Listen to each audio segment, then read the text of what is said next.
देवी सीता के दुख के विषय में स्मरण कर मुझे अत्यंत पीड़ा हो रही है। ऐसा प्रतीत हो रहा है जैसे जैसे मैंने उस घटना को पुनः जिया हो। मुझे भी आभास हुआ है कि मैंने भी देवी सीता की पीड़ा का अनुभव किया है, किंतु मेरा मन इतना विचलित क्यों हो रहा है भ्राता? कुछ समझ नहीं आ रहा। तुम दोनों को सब समझ में आ जाएगा जब मैं आगे की कथा बताऊंगा। तो जब देवी सीता को सूचना मिली मेघनाद विजय हो गया है और रावण उनसे विवाह करने वाला है, तो उसके पश्चात क्या हुआ भ्राता? उसके पश्चात देवी सीता मूर्छित हो गई।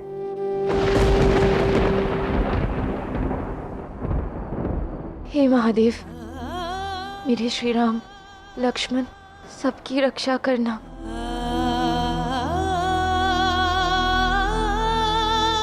अब प्रार्थना करने से क्या लाभ? लंकापति रावण के साथ विवाह के पश्चात तुम्हें यहीं रहना होगा। नहीं, मैं रावण से कदापि विवाह नहीं करूंगी। लंकापति ने हमें आदेश दिया है कि तुम्हें सज्ज किया जाए विवाह के लिए, और हम लंकापति का आदेश पूर्ण करके ही रहेंगे।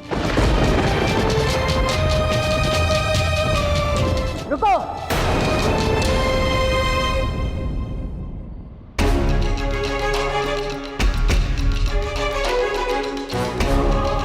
त्रिजेता, अब तुम हमें नहीं रोक सकती।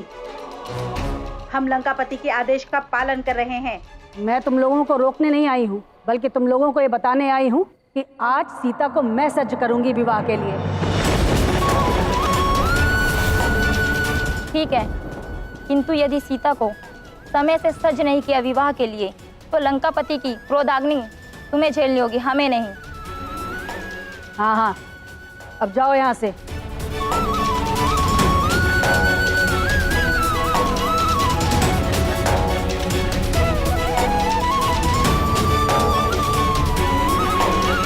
मुझे लगा था कि इस क्रूर लंका में केवल एक आप ही हैं जिस पे मैं विश्वास कर सकती हूँ, किंतु अब तो आपने भी मेरा साथ छोड़ दिया।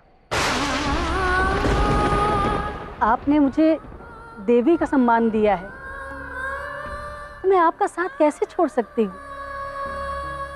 मैं तो आपको एक शुभ समाचार देने आई थी, एक दिवस के लिए ही सही, किंतु मैंने रावण को मना लिया है। विवाह आज नहीं, कल होगा। आपका बहुत बहुत धन्यवाद। बस आप कैसे भी करके श्री राम तक मेरा संदेश पहुंचा दीजिए, जिससे वो मुझे यहाँ से ले जाए। मैं अपना पत्नी व्रत कदापि टूटने नहीं दूंगी, चाहे मुझे प्राण ही क्यों ना त्यागने पड़े, किंतु मैं रावण से विवाह नहीं करूंगी। आपको रावण से विवाह करने की आवश्यकता नहीं पड़ेगी। कल रात मैंने एक स्वप्न देखा था। क्या देखा स्वप्न में? मैंने स्वप्न देखा, एक वानर है जो दूत है श्री राम का, वो पूरी लंका में आग लगा देता है। उसके पश्चात आप तीनों पुष्पक विमान में बैठकर उत्तर दिशा की ओर प्रस्थान करते हैं और पूरी लंका नगरी सागर में डूब जाती है। यदि आपका ये स्वप्न सत्य हुआ ना, तो मेरा पूर्ण जीवन आपका होगा त्रिजटा। आपने रावण को एक दिन पश्चात विवाह के लिए मनाकर मेरी बहुत बड़ी सहायता की है, और उसका ऋण मैं कभी नहीं भूलूंगी। नहीं नहीं, मैं तो यही चाहती हूँ कि आप और श्री राम एक हो जाएं, श्री राम ये युद्ध जीत जाएं। यदि मुझ राक्षसी से कोई त्रुटि भी हो तो क्षमा कर दीजिएगा। आपने तो सदैव मेरी सहायता की है त्रिजटा। अब तो मुझे बस उस क्षण की प्रतीक्षा है जब आपका ये स्वप्न सत्य हो जाए और मैं और श्री राम पुनः मिले, पुनर्मिलन हो। त्रिजटा का स्वप्न कितना सुंदर और दिव्य था ना कृष्ण। मुझे इतनी प्रसन्नता हो रही है अभी, तो उस समय देवी सीता को कितनी प्रसन्नता हुई होगी ना।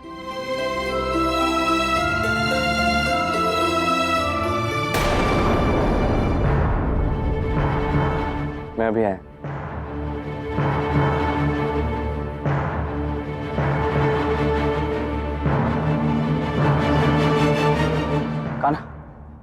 ये देखो, ये वही मोरपंख है जिससे तुमने अपस्मार को रोकने के लिए माया रची थी। महादेव के नृत्य की दिव्य ऊर्जा से इसकी माया निष्फल हो चुकी है कान्हा। इसका अर्थ यह है कि वो अपस्मार अब किसी भी क्षण महादेव तक पहुंचता ही होगा।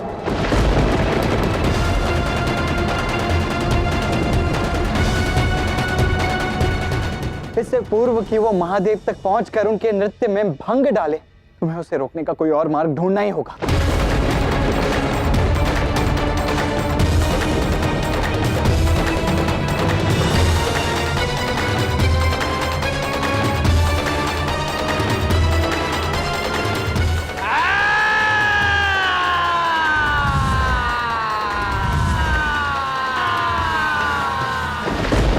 मैं वही कर रहा हूं था। अपस्मार के जागृत होने के कारण राधा की स्मृतियों पर प्रभाव पड़ा है। यदि हम अपस्मार को रोकना चाहते हैं तो उसका एक ही मार्ग है, उसे प्रसन्न करना होगा।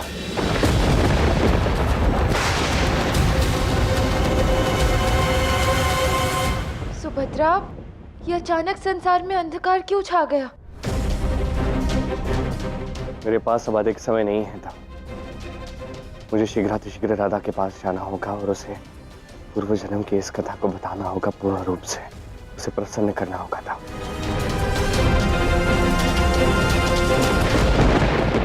देखते हैं अपस्मार कि इस बार राधा और मेरे प्रेम की विजय होती है या तुम्हारी असुरी शक्तियों की।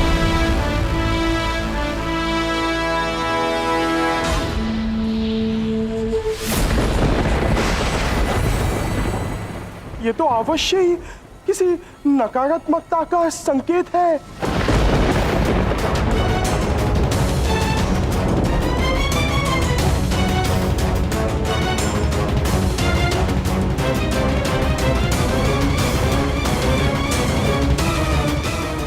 आचार्य, अब मैं अपने लक्ष्य के बिल्कुल निकट हूँ।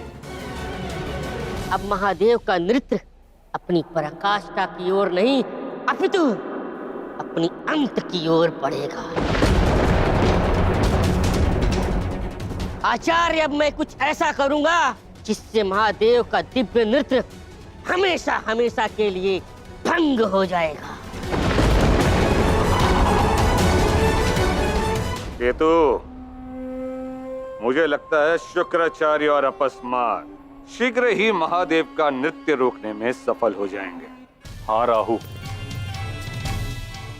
और इसका अर्थ ये है कि शुक्राचार्य कुछ ही समय में हम तक भी पहुंच जाएंगे और हम भी विष्णु से अपना प्रतिशोध ले पाएंगे। इस बार कृष्ण की हार निश्चित है।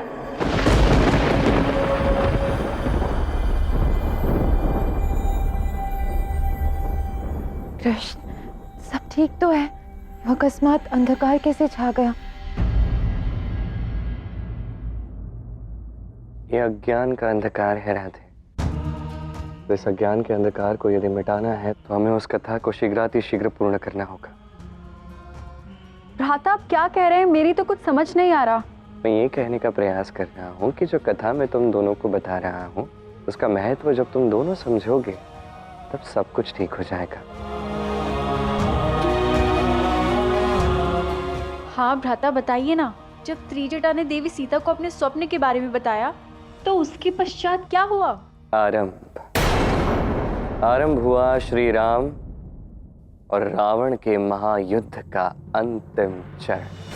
हे महादेव, मेरी आपसे यही प्रार्थना है कि त्रिजटा का स्वप्न सत्य हो जाए, श्री राम रावण को पराजित कर दे और शीघ्र ही हमारा पुनर्मिलन हो जाए। ये क्या? त्रिजटा ने तो कहा था तुम्हें विवाह के लिए वो सज कर देगी, तो अभी तक तुम सज क्यों नहीं हुई? त्रिजटा कहाँ है? मैं यहाँ हूँ। हमने तुमसे कहा था ना, यदि तुमने सीता को सज नहीं किया विवाह के लिए तो तुम्हें लंकापति रावण का क्रोध झेलना होगा। वो अवश्य ही तुम्हें दंडित करेंगे। त्रिजटा, मैं किसी भी प्रकार का दंड सहने के लिए सज्ज हूँ, किंतु तुम लोगों को इसी क्षण यहाँ से जाना चाहिए। और अंतिम संस्कार की तैयारी करनी चाहिए। किसका अंतिम संस्कार कर रहा है? उसी का जिससे इंद्र भी डरता है, लंकापति रावण का गर्व, लंका का युवराज, मेघों के नाद वाला इंद्रजीत। मेघनाद मारा गया। यह संभव है? यही सत्य है। श्री राम और लक्ष्मण सुरक्षित हैं और लक्ष्मण ने ही मेघनाद का वध किया है। अब लंकापति रावण स्वयं रणभूमि में उतर रहे हैं। जय श्री राम। जय श्री राम। युद्ध का अंतिम चरण आरंभ होने वाला है। तो लक्ष्मण ने तो मेघनाद का वध कर दिया था, तो फिर रावण का क्या हुआ? त्रिजटा का स्वप्न साकार हो पाया क्या? हाँ भ्राता, बताइए ना, रावण और श्री राम के युद्ध में क्या हुआ? अंत में विजय धर्म की ही हुई। लंकापति रावण, उसके अहंकार का नाश हो गया। एक ऐसा युद्ध संसार के समक्ष आया जिसकी संसार ने कभी कल्पना भी नहीं की थी। अहंकारी रावण, आज तेरा अंत निश्चित है। निर्दोष सीता का अपहरण करके जो पाप तूने किया है, उसका दंड तुझे मिलकर रहेगा। तुम दोनों भाइयों का शीश काटकर मैं उस सीता के सामने फेंकूंगा।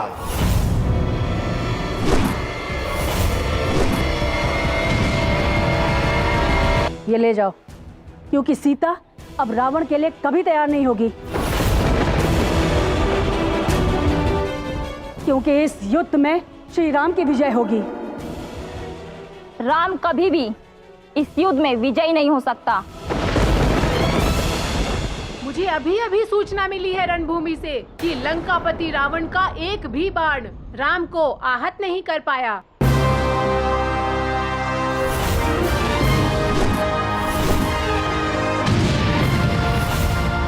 तो तुम दोनों अभी भी विवशता पूर्वक सीता को विवाह के वस्त्र पहनाना चाहती हो?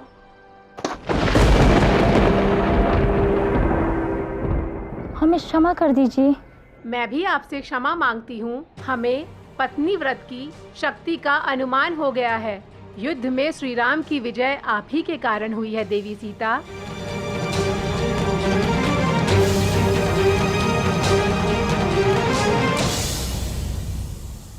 मुझे तुमसे कोई ग्लानि नहीं है। मैं तो बस इतना चाहती हूँ कि शीघ्र अति शीघ्र ये युद्ध समाप्त हो जाए और मेरा और श्री राम का पुनर्मिलन हो जाए। वो क्षण दूर नहीं देवी सीता। श्री राम द्वारा रावण का वध निश्चित है।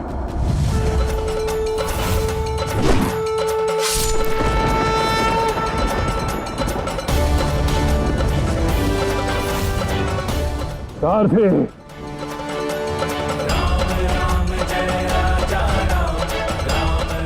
अब कौन सा बाण बाकी है? चलाओ।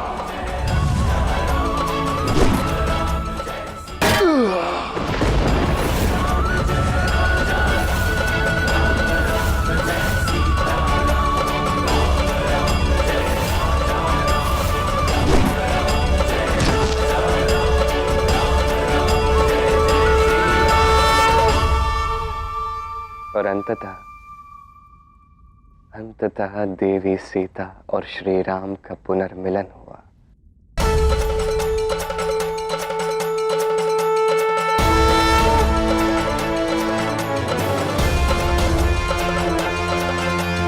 राम सीता राम सीता राम सीता राम राम सीता राम सीता राम सीता राम।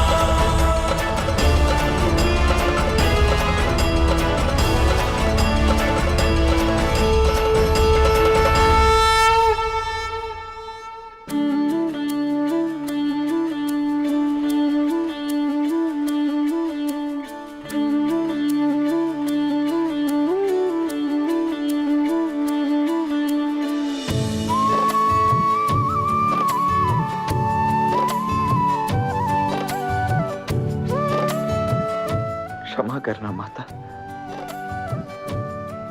बहुत बड़ा अभागा हूं मैं कि मेरे रहते हुए भी आपको 13 महीनों तक यहाँ कष्ट सहते रहना पड़ा। यदि मैं आपका सारा कष्ट दूर कर पाता तो कितना अच्छा होता।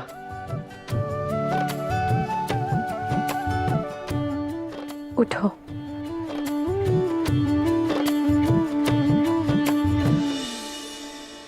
अंधकार चाहे कितना भी गहन क्यों ना हो, रोशनी की मात्र एक किरण उसे मिटा देती है।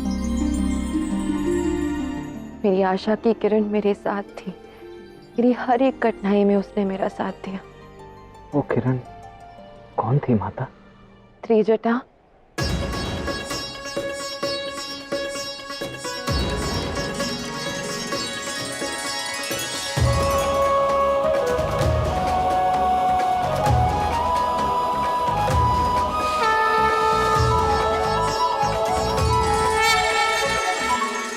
भाग्यशाली हूँ कि मुझे आप दोनों के दर्शन एक साथ हो गए। प्रभु राम, आपको और माता सीता को एक साथ देखकर मैं धन्य हो गई। अब इस राक्षसी को और कुछ नहीं चाहिए। कुछ नहीं चाहिए? क्यों? तुम मुझे लक्ष्मण और सीता को पुष्पक विमान में जाते हुए नहीं देखना चाहते? ठीक वैसे जैसे तुमने अपने स्वप्न में देखा था। आपको मेरे स्वप्न के विषय में कैसे पता?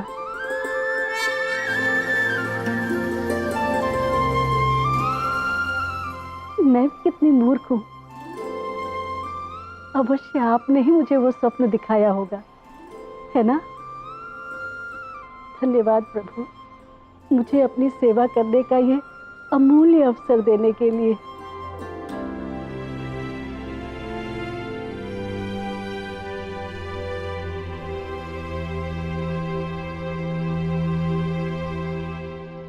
आभारी तो मैं आपका हूँ। धन्यवाद मेरी सीते का इतना ध्यान रखने के लिए।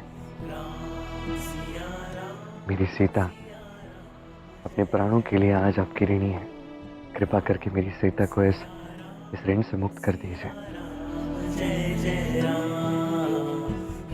अब जो भी मांगेंगे आपको मिलेगा। कहिए आप क्या चाहती हैं? नहीं नहीं प्रभु, मेरा देवी सीता पर ऋण है, ऐसा कहकर आप मुझे लज्जित मत कीजिए। बस मुझे आशीर्वाद दीजिए कि अगले जन्म में मैं आप दोनों के निकट ही रहूं। इस जन्म में मुझे राक्षसी के रूप में घृणा, तिरस्कार और कटु वचन ही मिले हैं। मैं ऐसा जीवन चाहती हूँ जहाँ मुझे प्रेम, सम्मान, वात्सल्य अनुभव करने का सौभाग्य प्राप्त हो।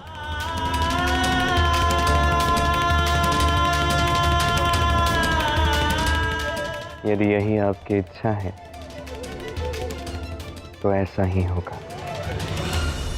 अगले जन्म में आप मेरे अत्यंत निकट रहोगे। ये मेरा वचन है त्रिजटा। रामाय रामभद्राय रामचंद्राय वेदसे रघुनाथाय नाथाय सीताय पतये नमः। रामाय रामभद्राय रामचंद्राय वेदसे रघुनाथाय नाथाय सीताय पतये नमः। मैं ऐसा जीवन चाहती हूँ जहाँ मुझे प्रेम, सम्मान, वात्सल्य अनुभव करने का सौभाग्य प्राप्त हो। सदा चलिया। यदि यही आपकी इच्छा है तो ऐसा ही होगा। अगले जन्म में आप मेरे अत्यंत निकट रहोगे। ये मेरा वचन है त्रिजटा।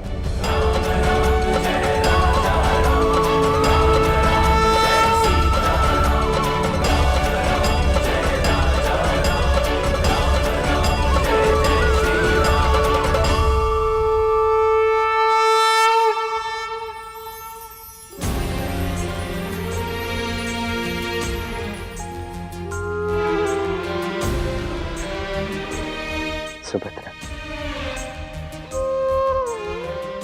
आशा है तुम्हें वो प्रेम, वो सम्मान, वो वात्सल्य मैं दे पाया है जो पिछले जन्म में तुम्हें नहीं मिला। अर्थात मैं? हाँ सुभद्रा, पिछले जन्म में तुम ही त्रिजटा थी। तुम्ही ने देवी सीता की सेवा की थी, उनकी सहायता की थी। पर देवी सीता और कोई नहीं, हमारी प्रिय राधा है।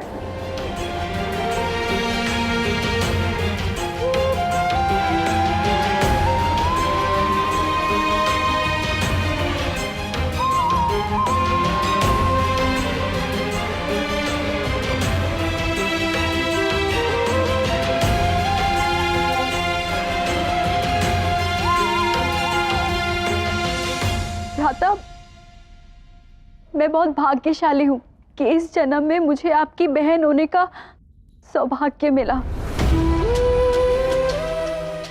मुझे न केवल देवी सीता और श्री राम के प्रेम का अनुभव करने का अवसर मिला, किंतु आप दोनों के प्रेम को भी अनुभव कर पाई हूँ मैं। भाग्यशाली तो हम हैं, तुम जैसा कोई हमारे जीवन में आया, इस जन्म में भी पिछले जन्म में भी। भले ही त्रिजटा ने ऐसा कहा हो कि उस पर देवी सीता का कोई ऋण नहीं है, किंतु ऋण तो ऋण होता है। कोई किसी की सहायता करे तो सहायता करने वाला भले ही भूल जाए, जिसकी सहायता की है उसे कभी नहीं भूलना चाहिए। और राधा पर सदा से ये ऋण था और उसे उस ऋण से मुझे मुक्त करना था। बस इसी कारण से जब तुम डूब रही थी मैंने तुम्हें नहीं बचाया। सुभद्रा! देखो सुभद्रा, तुम मेरी बहन हो और मैं तुमसे अत्यंत प्रेम करता हूँ, किंतु राधा पर किसी भी प्रकार का कोई भी ऋण मैं नहीं रहने दे सकता, क्योंकि राधा पर जो ऋण है वो ऋण कृष्ण पर भी है। उससे राधा को मुक्त करना आवश्यक है।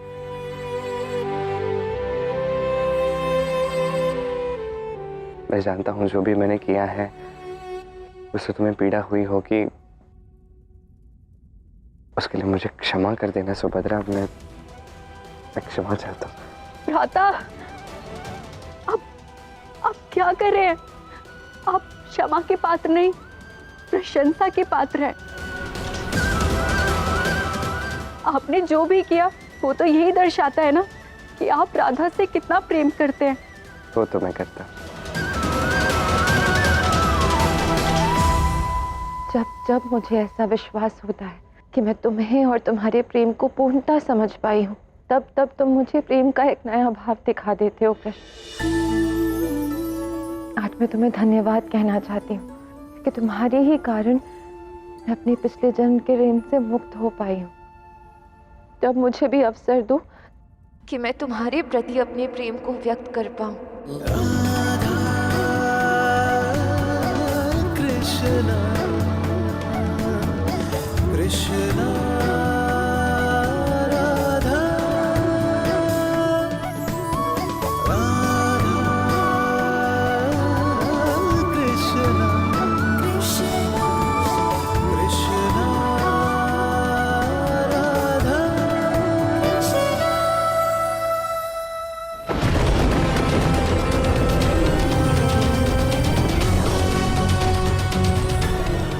शीघ्र अतिशीघ्र ये समस्त संसार देखेगा कि मेरी शक्तियों के आगे महादेव का ये दिव्य नृत्य और कृष्ण की माया का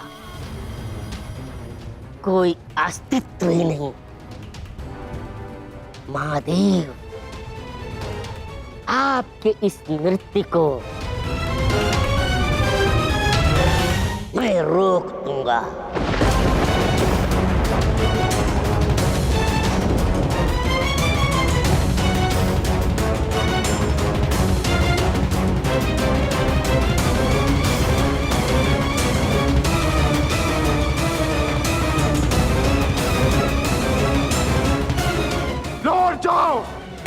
लौट जाओ यहाँ से। महादेव के नृत्य में विघ्न डालने का परिणाम अच्छा नहीं होगा।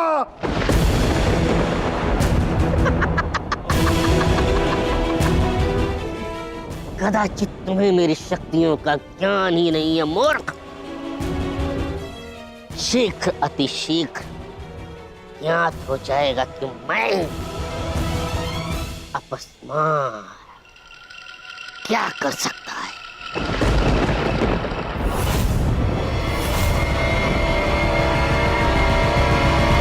अपस्मार!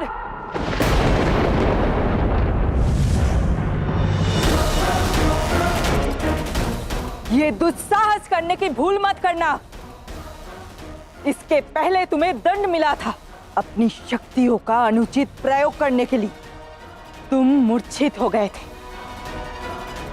यदि तुम पुनः अपनी शक्तियों का दुराचार किया या महादेव का नृत्य भंग करने का दुस्साहस किया तो उसका परिणाम अच्छा नहीं होगा। कौन रोकेगा मुझे? राधा कृष्ण का प्रेम।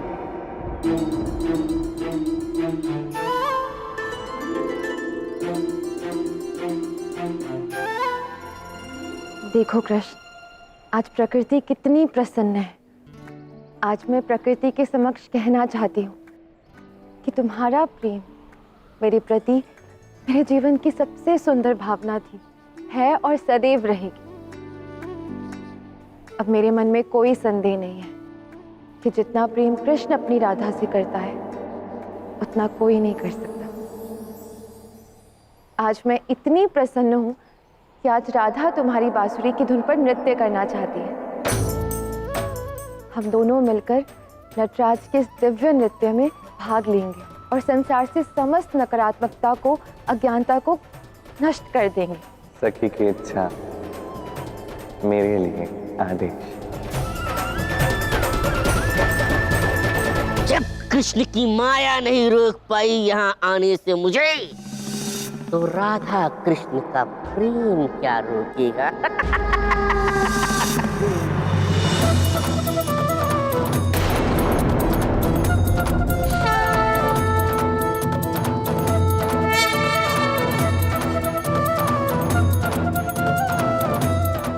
सुन रहे हो अपस्मार?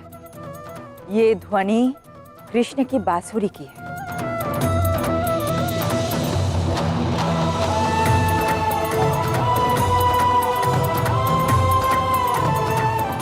लड़ सकते हो तो लड़ो राधा कृष्ण के प्रेम और नटराज के नृत्य की शक्ति से।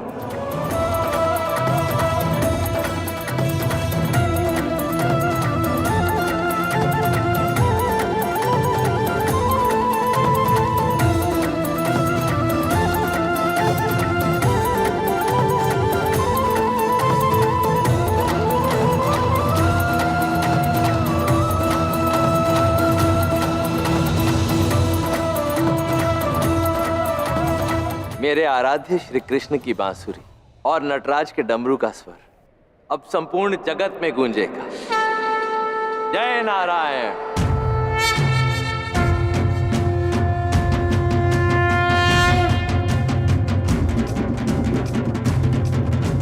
सबसे बड़ा है प्रेम जगत में, प्रेम सा ना कुछ दूजा। प्रेम स्वयं ईश्वर का रूप है, प्रेम ही सच्ची पूजा, प्रेम ही सच्ची पूजा।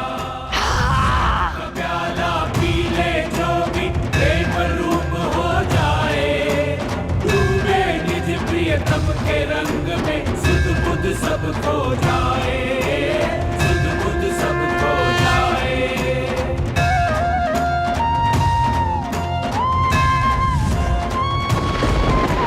प्रेम सदा से निर्मल जैसे बहती नदी की धारा। ये कैसी माया है? मेरी शक्तियां विफल कैसे हो सकती हैं? ये कैसे संभव हो सकता है?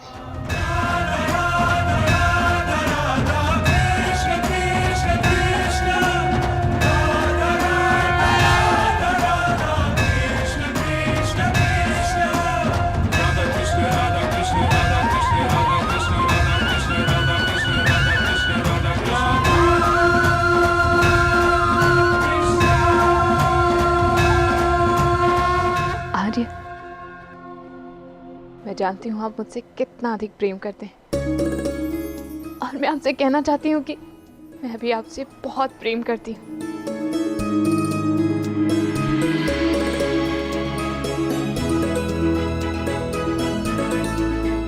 नटराज के साथ मिलकर मैं भी आपके साथ नृत्य करना चाहती हूँ। इस प्रसन्नता को मैं आपके साथ बांटना चाहती हूँ।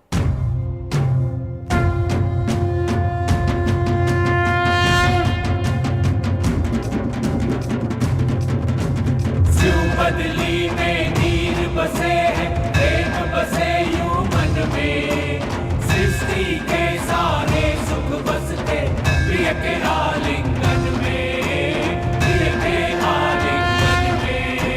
राधा कृष्ण राधा कृष्ण राधा कृष्ण राधा कृष्ण राधा कृष्ण राधा कृष्ण राधा कृष्ण राधा कृष्ण।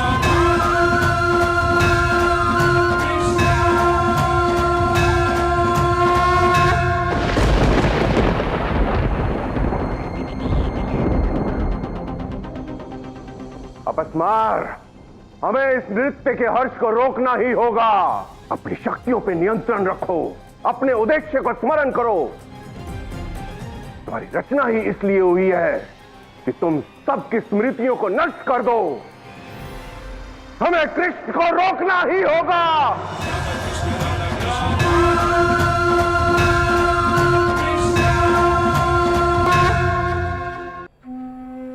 असुर गुरु शुक्राचार्य और अपस्मार, हमें उनकी सहायता करनी चाहिए, अन्यथा गुरु शुक्राचार्य के अथक और निरंतर प्रयास के पश्चात भी वो कृष्ण विजयी हो जाएगा।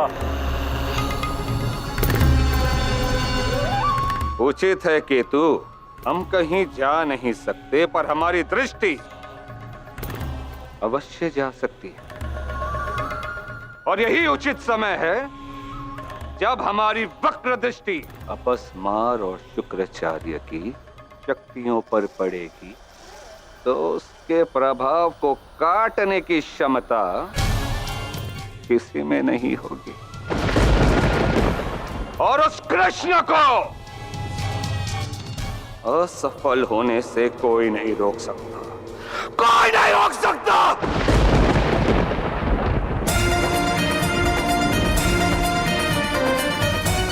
अब शीघ्र ही तुम्हारे साथ साथ इस संसार की समस्त स्त्रियों को महाभाव की अनुभूति होगी।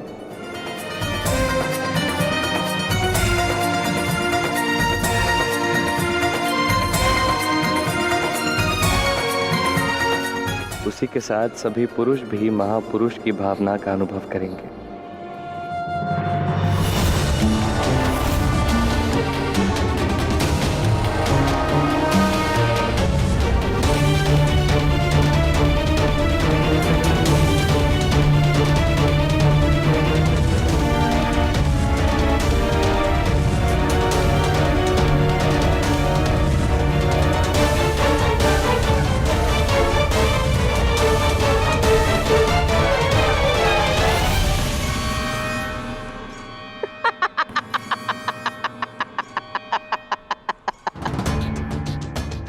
महादेव, आप चाहें या ना चाहें, आपको ये दिव्य नृत्य रोकना ही होगा, अन्यथा अपस्मार आपके इस दिव्य नृत्य को रोक ही देगा।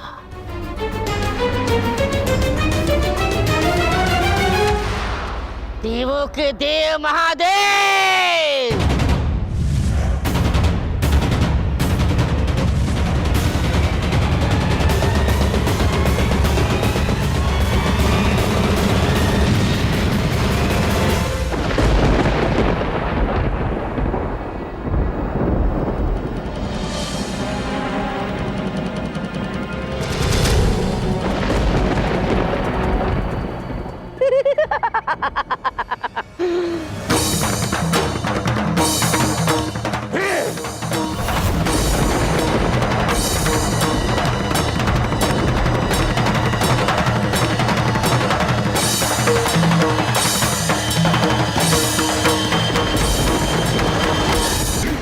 अपस्मार, अद्भुत।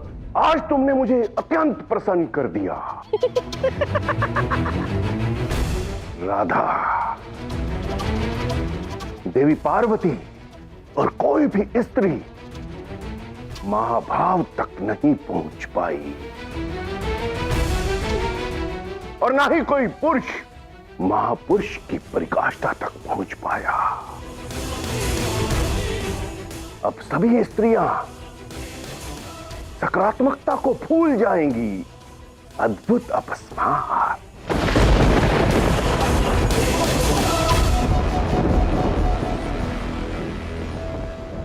तुम्हारे अतिरिक्त कोई और भी है अपस्मार जिसने आज मुझे प्रसन्न किया है?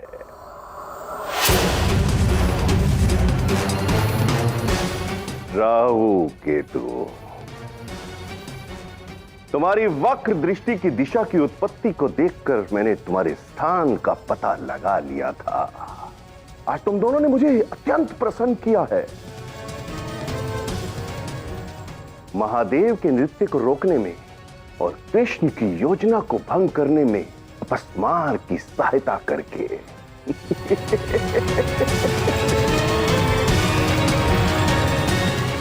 हम भी अत्यंत प्रसन्न हैं आचार्य, आपकी सहायता करके। किंतु हमें ये जानने की जिज्ञासा है आचार्य कि आप कब आ रहे हैं हमें यहां से मुक्त करने, ताकि हम दोनों भी आपकी आने वाली योजनाओं में आपका साथ देकर कृष्ण के जीवन में और भी समस्याएं उत्पन्न कर सकें। राहु केतु, मुझे प्रतीत होता है कि अपस्मार सब कुछ स्वयं नियंत्रण में कर लेगा, किंतु भविष्य में यदि तुम दोनों की आवश्यकता हुई तो मैं अवश्य आऊंगा तुम दोनों को मुक्त करवाने के लिए। आवश्यकता तो आपको हमारी अवश्य पड़ेगी आचार्य, क्योंकि जो प्रलय हम उस कृष्ण के जीवन में ला सकते हैं वो कोई और नहीं ला सकता।